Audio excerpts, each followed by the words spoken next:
दादरा और नगर हवेली में दीकरी की सुरक्षा को लेकर बड़ा निर्णय, 21 तारीख को राज्यव्यापी बंद का ऐलान। दादरा और नगर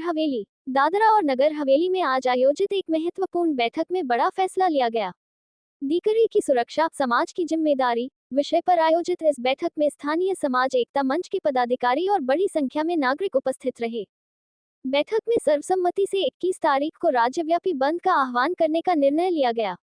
उपस्थित प्रतिनिधियों ने स्पष्ट कहा कि यदि पुलिस प्रशासन द्वारा संबंधित मामले में शीघ्र और उचित कार्रवाई नहीं की गई, तो आने वाले दिनों में राज्य भर के लोग सड़कों पर उतरकर विरोध प्रदर्शन करेंगे। समुदाय के प्रतिनिधियों ने कहा कि बेटी की सुरक्षा केवल उसके परिवार की नहीं, बल्कि पूरे समाज की जिम्मेदारी है। इस मुद्दे पर प्रशासन से कठोर और त्वरित कदम उठाने की मांग की गई। अब सभी की निगाहें पुलिस प्रशासन की अगली कार्रवाई पर टिकी हुई हैं।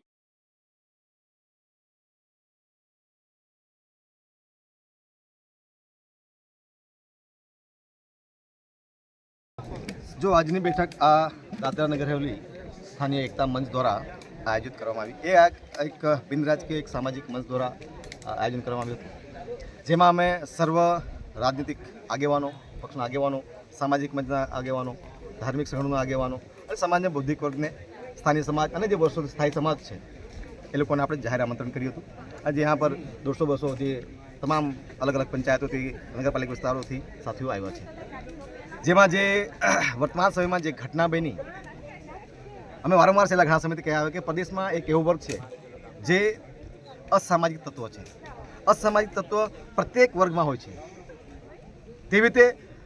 પરપ્રાંતીય સમાજમાંથી એક મોટો વર્ગ આવેલો છે, એમાં એક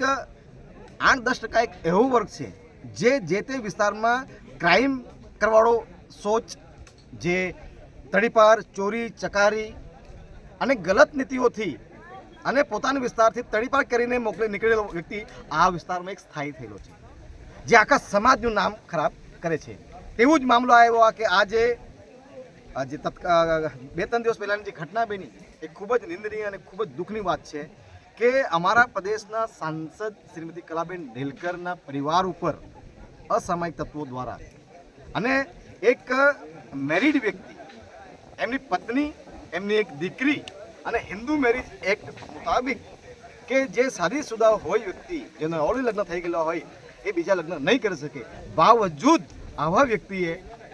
પોતાની પત્ની અને પોતાની દીકરીને છોડીને પોતાના નિજી ફાયદા માટે અને પોતાને આર્થિક રીતે સક્ષમ બનવાના જે સપનાઓ જોઈને અને એક જે પગલું ભર્યું અને અમારા પ્રદેશની આદિવાસી સમાજની અને મોહનભાઈ ઢેલકર પરિવાર એક એટલે પ્રદેશમાં સૌથી તાકાતવર અને બધા સમાજને સાથે લઈને ચાલવાવાળો વ્યક્તિ પર એના પરિવાર સીધો હાથ નાખીને જે કાર્ય કર્યું, કૃત્ય કર્યું, બિલકુલ એને અમે સહન નહીં કરી શકીએ।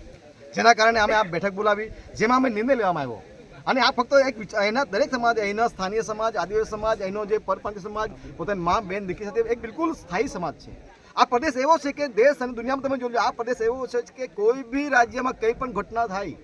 કંઈક પણ જાતિ, ધર્મ કે એના પર દંગાઓ ફસાદ થાય, પણ આ પ્રદેશ એટલો સેફ કે આ સુધી કોઈ જગ્યા પર કોઈ રીતે આવી રીતે કંઈ પણ ઘટના નહીં થઈ। પરંતુ છેલ્લા 7, 8, 9, 10 વર્ષમાં આ દિવસે ક્રિમિનલ ક્રાઇમો